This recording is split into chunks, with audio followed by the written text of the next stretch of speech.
सर्दियों में तो मेरे को अच्छा प्रॉफिट था। सर्दियों में मेरे को 1-1.5 के समथिंग में 1,20,000 रुपये के समथिंग में बच जाता था। बट अभी क्या है कि गर्मियों में प्रॉफिट मेरा थोड़ा कम हो गया है, करीब 70-80 के समथिंग तक चला जाता है मामला। सर जी नमस्कार। नमस्कार सर। कैसे हैं सर? सर अच्छा हूँ, आप बताइए। All well sir. सर अपना इंट्रोडक्शन दीजिए। मेरा नाम गौरव पाल है और ये मेरा कड़कनाथ का फार्म है जो कि डासना विलेज कुड़ियागढ़ी में है। एजुकेशन की बात करें सर, कहाँ तक पढ़े लिखे हैं आप? सर मेरी एजुकेशन है, मैंने पॉलिटेक्निक किया हुआ है इलेक्ट्रिकल से। सर कड़कनाथ का ही क्यों चुनाव करा आपने, देसी का चुनाव क्यों नहीं करा? कड़कनाथ एक हार्ड ब्रीड है और कड़कनाथ जो ना हर मौसम में सर्वाइव कर जाता है। तो बड़ा इसलिए बर्ड लिए मैंने जी। कड़कनाथ का सुझाव इसलिए मेरे दिमाग में आया कि जब भी मैंने कड़कनाथ को चूज़ किया था। बड़ा बर्ड लाए थे छोटा लाए थे? कड़कनाथ का बर्ड मैं 1 दिन का बर्ड लेकर के आया था। कितने बर्ड से आपने शुरुआत करी और आज कितने बर्ड हैं? मैंने 2000 बर्ड से स्टार्ट किया था। आज की डेट में मेरे फार्म में करीब 1200 बर्ड हैं। ये आपने अंडे के लिए रखे हैं, मीट के लिए रखे हैं? अभी मैंने फ़िलहाल तो ये अंडे के लिए रखा है, जिसमें कि मैं हैचरी में भी एग्स देता हूँ और खाने में भी मेरा अंडा चलता है। सर ये कितने दिन में तैयार हो जाता है? ये करीब 6 महीने में जाके बर्ड तैयार होता है। अंडा देना कब शुरू करता है और कब तक देता है? अंडा देना स्टार्ट करता है ये 7.5 महीने से 8 महीने के बीच में अंडे पे आती है मुर्गी, और फिर ये कंटिन्यूटली 1.5 साल तक अंडा देती है, 1 साल तक। सर काफ़ी भाई के एक सवाल होते हैं कि जो मुर्गी या मुर्गा उसकी लाइफ कितनी होती है और एक अपनी लाइफ में कितने अंडे देती है वो? मुर्गी की लाइफ 2 साल की होती है और अपने पूरे जीवन काल में ये तुम्हें 5,000 रुपये का अंडा दे जाती है। सर कड़कनाथ मुर्गे की मार्केट करना आसान नहीं होता, तो आपने कैसे अपनी मार्केट बनाई? कड़कनाथ की मार्केटिंग के लिए मैं जगह जगह पे मैं गया था, जैसे कि जिम्स में मैं गया था, स्पोर्ट्स क्लब में मैं गया था, और कुछ वेंडर्स मैंने पकड़े थे, फिर कुछ हैचरीज़ में मैंने बात की थी। इस तरीके से मैंने अपनी मार्केट बनाई थी कड़कनाथ की। अंडे में ज़्यादा प्रॉफिट है या मुर्गा सेल करने में ज़्यादा प्रॉफिट है सर? प्रॉफिट दोनों में है, दोनों में प्रॉफिट है। डिपेंड करता है कि आप मुर्गे को किस तरीके से पाल रहे हो। आप फीड पे मुर्गे को पालोगे तो आपको प्रॉफिट कम आएगा, आप उसको ऑर्गेनिक फीड पे पालोगे तो प्रॉफिट अच्छा आएगा। दोनों चीज़ें डिपेंड करती हैं उसमें। अंडा किस रेट का दे रहे हैं सर? लाइव मुर्गा किस रेट का दे रहे हैं? अंडा मेरा अभी आज की डेट में मेरा हैचरी के लिए जो मेरा अंडा जा रहा है वो 15 रुपये का मेरा एग जा रहा है, और जो मैं खाने में जो अपना एग्स दे रहा हूँ वो करीब मेरा 20 रुपये के समथिंग में जाता है। 20 रुपये, 18 रुपये, 20 रुपये। सर जब फार्म आपने स्टार्ट किया तो आपको समस्याएं होंगी इसमें? समस्याएं तो बहुत सारी आई थी। क्या क्या समस्याएं आपको स्टार्टिंग में आई, ताकि जो नए फार्मर देख रहे हैं खोलना चाहते हैं? समस्याएं तो बहुत सारी ये थी कि मेरा मैनेजमेंट थोड़ा ठीक नहीं हो पा रहा था, क्योंकि मैं वर्किंग भी था प्लस फार्म भी देखता था। तो मेरे को लड़कों की तरफ से ज़्यादा परेशानी है। ये जो मेरे वेंडर्स थे, जो मेरे यहाँ पे लोकल लड़के काम करते थे, उनकी वजह से यहाँ पे थोड़ी ज़्यादा दिक्कत वगैरह आई थी थोड़ी सी मेरे को, बस। और तो बाकी मेरे को कोई परेशानी इसमें आई नहीं है। फार्म का एरिया कितना है सर? ये फार्म का एरिया है करीब 2 बीघे का मेरा लैंड है, जिसमें से कि 700 बीघे में मेरा ये फार्म है। 700 गज में मेरा ये फार्म बना हुआ है। तो ये रेंट पे लिया हुआ है आपने या खुद की ज़मीन है? ये मेरी लीज पे लिया हुआ है मैंने, रेंट पे है। दाने में क्या खिला रहे हैं सर इन्हें? अभी मैं इनको मार्केट से जो फीड आता है वो भी मैं इनको देता हूँ, कंपनी का फीड भी देता हूँ, जो कि मुर्गियों के लिए मैं देता हूँ। साथ में इनको मैं पालक वगैरह देता हूँ। अभी मैंने पालक बोया हुआ था, अभी तो फिलहाल ख़त्म हो गया सारा पालक यहाँ पे। उधर मैंने बरसिम बोई हुई थी, वो भी मैं इनको देता था खाने के लिए। और मार्केट से मैं वेस्ट सब्जियाँ होती है वो लेकर के आता हूँ, वो भी देते हैं हम इसे। और फीड कितने कितने टाइम देते हैं सर दिन में? सुबह शाम हम इनको फीड देते हैं। सर अगर पर बर्ड की बात करें, फीड कॉस्ट क्या आ रही है पर बर्ड में, पर डे की बात करें? पर डे की एक बर्ड की कॉस्ट करीब मान के चलो 2-2.5 रुपये के समथिंग में आती है।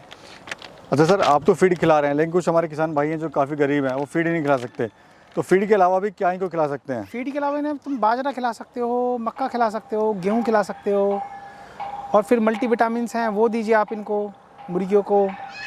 तो इस तरीके से आप पाल सकते हैं। हाँ, फीड कॉस्ट बचा करके आप पाल सकते हो मुर्गियों को। सर प्रॉफिट कितना ले रहे हैं अभी?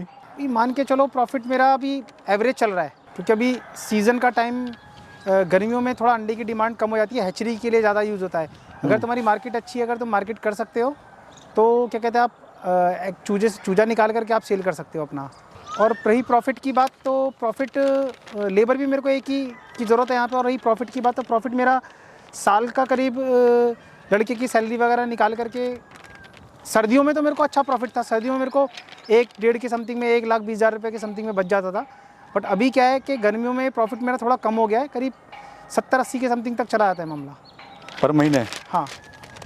सर लेबर की कितनी आवश्यकता पड़ती है इसमें? लेबर की आवश्यकता तो सर मेरे को एक ही की है, बाकी फार्म पे तो मैं खुद ही काम करता हूँ।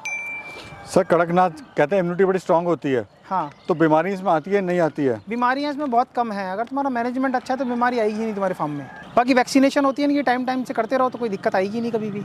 सर कड़कनाथ की जो रेट है वो काफ़ी हाई जाते हैं, लाइव मुर्गा भी काफ़ी हाई जाता है, प्लस जो अंडे हैं वो भी हाई जाता है। इतनी अच्छी डिमांड, मतलब इतना अच्छा रेट मिलने के बाद भी क्यों कड़कनाथ फार्म बंद हो जाते हैं, क्या रीज़न रहता है? रीज़न इसका सिर्फ यही है कि लोगों में अवेयरनेस नहीं है थोड़ी सी भी। अगर लोगों में थोड़ी जागरूकता हो कि हाँ कड़कनाथ की क्या है, कड़कनाथ ब्रीड क्या है, उसका अंडा कितना इफेक्टिव है हमारी बॉडी के लिए, ठीक है, फैट फ्री है अंडा इसका, कोलेस्ट्रॉल भी कम है इसके अंडे में, कोलेस्ट्रॉल तो बल्कि है ही नहीं। पब्लिक को वो 5 रुपये का 7 रुपये का अंडा खाना मंजूर है, वो 4 अंडे वो खा लेगी पर एक अंडा कड़कनाथ का नहीं खाएगी। तो यही रीज़न है कि थोड़ा सा कि पब्लिक में अगर थोड़ी जागरूकता बढ़े, अवेयरनेस बढ़े, थोड़ी जागरूकता बढ़े तो क्या कहते हैं इसकी डिमांड अच्छी रहेगी। फिर जिन लोगों को पता है वो लोग लेते भी हैं, ऐसा नहीं है कि नहीं लेते हैं। जिन लोगों को पता है वो लोग लेते भी हैं और खाते भी हैं। तो जो आपके कस्टमर है वो रेगुलर लेते हैं या महीने में? वो मुझसे रेगुलर कस्टमर है जो मेरे हैं, जो उसको जानते हैं, हाँ, वो रेगुलर ले रहे हैं। वो बर्ड भी लेते हैं खाने के लिए और अंडा तो उनका रेगुलर है ही। सर चूजे की बात करें तो किस रेट का आप चूजा देते हैं या किस रेट का चूजा मिलता है मार्केट में? मार्केट में चूजे के रेट 40 रुपये भी हैं, 45 रुपये भी हैं, 50 रुपये भी हैं, ठीक है। मेरे यहाँ से अगर चूजा आप लेते हो तो मैं चूजे का अपना विद एमडी की वैक्सीन कर करके चूजा मैं अपना 35 रुपीज़ का सेल करता हूँ यहाँ से जी, क्योंकि फार्म से है, फार्म से आपको लेकर के जाना पड़ेगा। और अगर आप अपने घर पे जाते हो तो चूजा तो आपको क्या कहते हैं, आपका ट्रांसपोर्टेशन आपका अलग रहेगा। सर काफ़ी भाई की बड़ी दिक्कत आती है कि चूजा तो ले लेते हैं लेकिन उसको संभाल नहीं पाते, तो चूजा लेते समय किन बातों का ध्यान रखना चाहिए? चूजा आप लोगे, हमसे लोगे चूजा तो हम आपको सारी नॉलेज देंगे, आपको सब चीज़ों के बारे में बताया भी जाएगा, वैक्सीनेशन के बारे में बताया जाएगा, सब चीज़ों के बारे में बताया जाएगा, चूजे की क्या क्या टाइम से क्या क्या वैक्सीन्स होती हैं वो आप सब चीज़ आपको बताई जाएंगी, ठीक है। और जो भी आपके फार्म पे दिक्कत परेशानी होगी, अगर आसपास में हमारे 100-150 किलोमीटर के एरिया में अगर आपका फार्म है तो हम विजिट भी कर लेंगे, अदरवाइज नहीं तो वीडियो कॉल पे भी हम आपको सजेस्ट करते रहेंगे। नहीं सर, किस किस बातों का ध्यान रखना चाहिए चूजे या लेते समय? वैक्सीनेशन हो ना हो, चूजा लेते समय आपको इस चीज़ का सबसे ज़्यादा ध्यान रखना है कि आपके चूजे की वैक्सीन हुई है या नहीं हुई है। लेने के बाद वैक्सीन हुई है नहीं है, चूजा आपका ज़्यादा ढीला तो नहीं है, ज़्यादा वीक चूजा तो नहीं है, एवरेज चूजा है या नहीं है। बाकी तो और बस यही छोटी मोटी चीज़ें होती है जो ध्यान में रखनी पड़ती हैं। थोड़ा सर वैक्सीनेशन के बारे में बताइए। वैक्सीनेशन इनका 2-3 तरीके की इनकी वैक्सीन होती है। एक लसोटा की वैक्सीन होती है, गंभारू की वैक्सीन होती है, ठीक है, और फिर IVD की वैक्सीन होती है। ये 3-4 वैक्सीन होती है जो इनकी 2-3 महीने में आपको कंटिन्यू करनी पड़ती हैं। सर कड़कनाथ फार्म को अगर स्टार्ट करना चाह रहा है तो कौन सा मौसम बेस्ट है ताकि जो उसकी इनकम है वो आनी स्टार्ट हो जाए और अच्छे से इनकम आनी स्टार्ट हो जाए? करने के लिए आपको मार्च, अप्रैल, मई इन 3 महीने में आप अपना चूजा डाल सकते हो आराम से, तब आपका अर्निंग चालू हो जाएगी सर्दियों में। अगर कोई 500 बर्ड से शुरुआत कर रहा है तो प्रॉफिट सर कितना ले सकता है वो? 500 बर्ड से अगर कोई स्टार्ट कर रहा है तो वो 20-30 हज़ार रुपये आराम से महीने के बचा सकता है, अगर खुद काम कर रहा है तो। हाँ, खुद काम कर रहा है तो। सर मार्केट कैसे बनाएं, ये बड़ा इंपॉर्टेंट सवाल है। मार्केट बनाने के लिए आपको अपनी लोकल मार्केट में जाना पड़ेगा, वहाँ पे देखना पड़ेगा कहाँ कहाँ पे किस किस जगह पे तुम्हारे बर्ड्स की डिमांड है या फिर एग्स की डिमांड है, चूजा कहाँ पे आप सेल कर सकते हो। जिम हो गई, हेल्थ क्लब हो गए, जिम्स हो गई, हेल्थ क्लब्स हो गए, वहाँ पे आपको जाना पड़ेगा, ठीक है। और जो क्या कहते हैं देसी अखाड़े होते हैं, अगर गाँव में हो तो देसी अखाड़ों में आपको जाना पड़ेगा, वहाँ पे बात कीजिए जा करके। जी सर, कड़कनाथ में भी असली और नकली होता है क्या? हाँ, कड़कनाथ में भी असली और नकली होता है। 2-3 तरीके की एक्चुअली क्या होता है, कुछ लोग कड़कनाथ की मिक्स ब्रीड आपको दे देते हैं तो उसमें थोड़ी दिक्कत आती है। तो असली की क्या पहचान है सर? असली की पहचान ये है कि असली कड़कनाथ 3 तरीके का होता है। तो गोल्डन कड़कनाथ होता है जिसमें कुछ उसके पर होते हैं गोल्डन टाइप के होते हैं, एक कड़कनाथ के थोड़े सिल्वर से होते हैं, एक होता है प्योर ब्लैक। तो इसमें इसकी जुबान भी ब्लैक रहेगी, इसके नाखून भी काले रहेंगे और इसकी बॉडी भी काली रहेगी। सर ट्रेनिंग लेना कितना ज़रूरी है बताइए, क्या आपने ट्रेनिंग ली थी? मैंने तो छोटा सा कोर्स किया था एक बर्ड फार्मिंग का, बाकी तो ट्रेनिंग मैंने सब अपनी साथ के लोग थे उनसे पूछ करके और कुछ फार्मरों से पूछ करके ऐसी सब लोग ट्रेनिंग लेते हैं जी। तो हम भी ऐसी ट्रेनिंग देंगे। अगर कोई हमसे संपर्क करेगा तो हम उसको पूरी ट्रेनिंग देंगे, हम उसके बारे में उसको गाइड करेंगे जी, सब चीज़ों के बारे में उसको बताएंगे। सर मैं देख रहा हूँ आपने जो फार्म यहाँ पे बनाया हुआ है, थोड़ा इसके बारे में बताइए। लोग बहुत पैसा लगाते हैं, लोग ईंटों का फार्म बनाते हैं, लोहे के बड़े सरियाँ वगैरह उसमें डाल लेते हैं, लेकिन आपने बांस और बल्ली से फार्म बनाया हुआ है। हाँ, मतलब एक समझदारी का आपने काम करा है यहाँ पर। तो थोड़ा उसके बारे में बताइए, फार्म के कंस्ट्रक्शन के बारे में बताइए। लोग बहुत पैसा खर्च करते हैं लेकिन जहाँ पे उनको खर्च करना चाहिए उसमें खर्च ना करके इसमें खर्च करते हैं। फार्म का कंस्ट्रक्शन आप कम से कम कॉस्ट में आप बना सकते हैं फार्म अपना। मैंने अपना जो फार्म बनाया मैंने फुटबॉल ग्राउंड आकार में बनाया है, क्योंकि यहाँ पे थोड़ा एरिया ऐसा है कि मैं अपने बर्ड्स को बाहर नहीं छोड़ सकता हूँ, ठीक है। तो इसीलिए मैंने अपना फार्म जो है फुटबॉल ग्राउंड के हिसाब से बनाया था, ताकि मेरी बर्ड्स अंदर आराम से घूम सके, ठीक है। नहीं तो फार्म बनाने का जो स्ट्रक्चर होता है वो होता है कि आपका फार्म 30 फीट चौड़ा होना चाहिए और लंबाई आप जितनी मर्जी चाहे लंबी कर लो उसकी। अगर कोई सर पर बर्ड के हिसाब से सोचे तो पर बर्ड कितनी जगह होनी चाहिए पर बर्ड के लिए एक फार्म के अंदर? एक बर्ड के लिए 2 बाय 2 की जगह बहुत रहती है। सर जैसे आप जॉब भी कर रहे थे, जॉब छोड़ के फिर वापस आप फार्मिंग के अंदर आए जी, तो लगा नहीं यार मैं किस काम में घुस गया, मैं कहीं और कुछ और कर नहीं, लेता? ऐसा तो मेरे को लगा ही नहीं कभी भी कि मैं जॉब छोड़ करके फार्मिंग में घुस गया हूँ। बस ये है कि यहाँ पे बस ये है कि अपनी मनमर्जी से हम काम कर सकते हैं, किसी की सुननी नहीं है अपने को। और जॉब में क्या होता था सर? जॉब में क्या है कि रिव्यूज़ चलते थे, शाम को रिव्यू है, मॉर्निंग में रिव्यू है, ठीक है। बॉस को जवाब देना है? बॉस को जवाब देना है, टारगेट पूरा करना है अपना, कितनी ट्रेडिंग करी है पूरे दिन भर में ये बताओ। बहुत सारी चीज़ें होती है जॉब में, बहुत सारी कॉम्प्लिकेशंस होती हैं, जो कि सुबह से शाम तक बंदा हेडेक हो जाता है। और प्लस फिर 2 घंटे का सर्वाइव, जाना 2 घंटे फिर आना, ये सब चीज़ों में पूरा दिन वेस्ट हो जाता था। यहाँ पे आप खुद के अपने राजा हैं, खुद के मालिक हैं? बिल्कुल बिल्कुल बिल्कुल। तो जो अच्छा लगे आप वो करेंगे? बिल्कुल।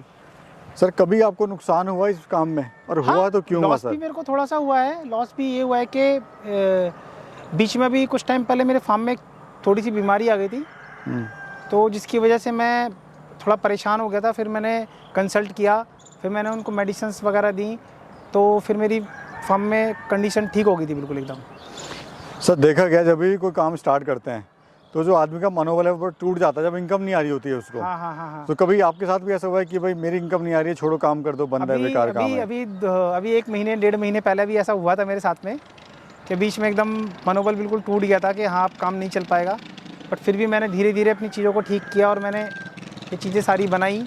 फिर से मैं दोबारा अपना गाड़ी को ट्रैक पे लेकर के आया हूँ, और अभी क्या है, अभी सब चीज़ें ठीक है मेरी।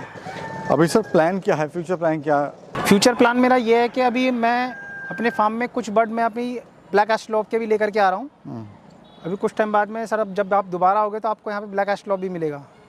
इसमें से कि मैं 1500 बर्ड ब्लैक एस्ट्रोलॉप का लेकर के आ रहा हूँ, और फिर साथ में हम कड़कनाथ भी रखेंगे अपने पास में, ब्लैक एस्ट्रोलॉप भी रखेंगे। दोनों तरीके के बर्ड रहेंगे अपने पास में, फिर हम उन पर काम करेंगे। यानी जो है इसको आप मल्टी फार्मिंग करना चाह रहे हैं, कड़कनाथ भी करेंगे और साथ में ब्लैक एस्ट्रोलॉप भी अभी करेंगे? आपने देखा भी था, अपने शेड है हमारा 2 तरीके का शेड है। हाफ शेड में हम इसमें कड़कनाथ को रखेंगे, हाफ शेड में हम अपने ब्लैक एस्ट्रोलॉप को रखेंगे। तो इस तरीके से हम यहाँ पे रखेंगे चीज़ों को। तो यानी सर काम कैसा है, अगर काम की बात करें तो? काम की बात यह है, देखो आप जितनी मेहनत करोगे उतना ही आपको पैसा मिलेगा इसमें। सेटिस्फाई हैं अपने काम से? बिल्कुल बिल्कुल सर, मैं अपने काम से सेटिस्फाई हूँ। और जो फार्मर्स हैं प्रोडक्ट अपना ख़रीदते हैं, माल अपना ख़रीदते हैं, मैं सबसे यही एक चीज़ बोलूँगा कि जागरूक रहें, सतर्क रहें, और अपने प्रोडक्ट को जब भी आप ख़रीदें, जो भी आप जहाँ से भी अपने मुर्गियाँ ख़रीद रहे हो या बच्चे ख़रीद रहे हो, तो उसको देख करके ख़रीदें। किसी अच्छे पर्सन्स के सलाह लेकर के आप किसी फार्मर की तब खरीदें। मार्केट में आपको फ्रॉड के लिए बहुत सारी जगह मिल जाएंगी, ठीक है, लेकिन तो सोच समझ के थोड़ा खरीदें। सोच समझ करके थोड़ा खरीदें जी। और मेरी आपसे यही सलाह है कि काम करने में कोई बुराई नहीं है, काम छोटा हो चाहे बड़ा हो, सबके लिए बराबर है। सर एक और आखिरी सवाल आपसे, जो हमारे युवा दर्शक इसको देख रहे हैं, जो बेचारे बेरोजगार हैं, उनके लिए आप क्या कहना चाहते हैं? वो नौकरी के लिए बड़े परेशान हैं, ना उनको नौकरी मिल रही है ना रोज़गार मिल रहा है।